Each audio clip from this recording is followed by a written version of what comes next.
ഇത് കണ്ടോ, 1 കപ്പ് തൈര്, ഒരു 10-20 ചെറിയ ഉള്ളി. ഇതുകൊണ്ട് എന്ത് ചെയ്യാൻ പറ്റും? ഉച്ചയൂണിന് ഒരു അടിപൊളി കറി ഉണ്ടാക്കാം.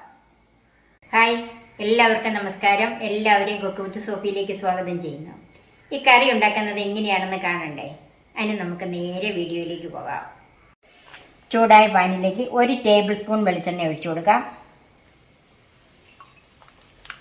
വെളിച്ചെണ്ണ ചൂടായതിലേക്ക് ചെറിയ ഉള്ളി ചേർക്കാം. ഇത് നുറുക്കിയൊന്നും വേണ്ട, ഇതുപോലെ തന്നെ കിടന്നാൽ മതി.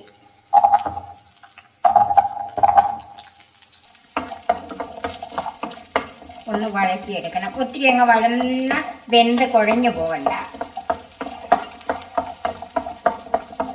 ഒന്ന് ചെറുതായിട്ട് കളറൊക്കെ ഒന്ന് മാറി വന്നാൽ മതി. ഇതിലേക്ക് ഒരു 5-6 അല്ലി വെളുത്തുള്ളി, 5-6 പച്ചമുളക് എരിവിനനുസരിച്ച് ചേർക്കാം. ഇത് അധികം എരിവില്ലാത്തതുകൊണ്ടാണ് ഞാൻ ഇതിനകത്ത് 6 പച്ചമുളക് എടുത്തിരിക്കുന്നത്. ചുമന്നുള്ളി കുഴഞ്ഞു പോകാതിരിക്കാനാണ് മുറിക്കാതെ ഇട്ടിരിക്കുന്നത്. ഒരല്പം കറിവേപ്പില ചേർക്കാം.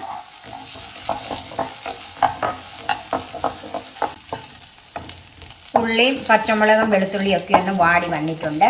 നെറ്റി കുറച്ചിട്ടിട്ട് അതിലേക്ക് 1/4 ടീസ്പൂൺ മഞ്ഞൾപ്പൊടി, 1/4 ടീസ്പൂൺ കായപ്പൊടിയും കൂടെ ചേർക്കാം. ഇത് തീ കുറച്ചിട്ട് തന്നെ ഒന്ന് മൂപ്പിച്ചെടുക്കണം. ആ മഞ്ഞൾപ്പൊടിയും കായും ഒക്കെ ഒന്ന് മൂത്ത് വരണം. ചെറുതീയിൽ മതി.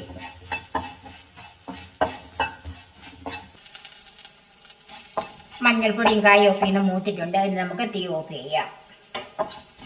ചെറുതായിട്ടൊന്ന് തണുത്ത് വരണം.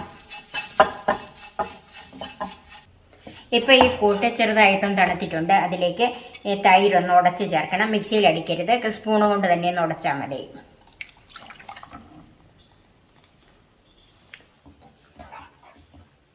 ഇതിലേക്ക് ആവശ്യത്തിനുള്ള ഉപ്പ് ചേർക്കാം. തൈര് ഒത്തിരി പുളിയുള്ളതല്ല, എന്നാൽ സാമാന്യം പുളി വേണം താനും. ഉപ്പ് ചേർത്ത് നന്നായിട്ട് മിക്സ് ചെയ്യാം. ഇനി ഇത് തീ കത്തിക്കുന്നില്ല. ഈ ചൂടിൽ കിടന്ന ഈ തൈരൊന്ന് ചൂടായി വന്നാൽ മതി. നമുക്ക് ഈ തൈര് കൂട്ട് മാറ്റി വെക്കാം.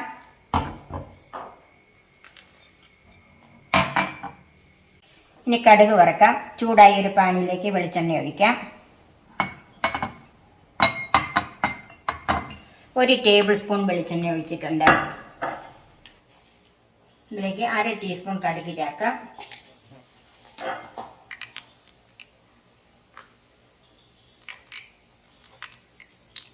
ഒരു 1/4 ടീസ്പൂൺ ഉലുവ,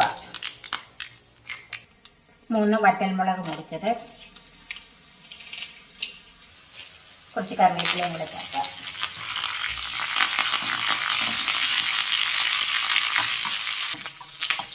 കറിവേപ്പിലയും വറ്റൽമുളകും ഒക്കെ മൂത്തിട്ടുണ്ട്. ഇനി നമുക്ക് തീ ഓഫ് ചെയ്യാം.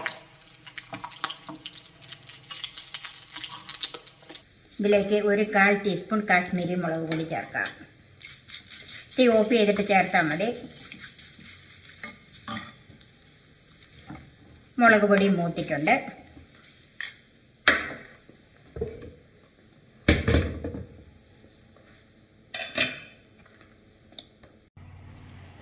ഈ കടുക് വറുത്തത് കറിയിലേക്ക് ചേർക്കാം.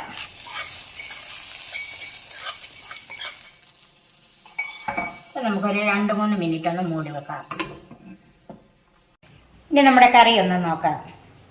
വളരെ പെട്ടെന്ന് ഉണ്ടാക്കാവുന്ന ഈ കറി നിങ്ങളൊന്ന് ഉണ്ടാക്കി നോക്കണം.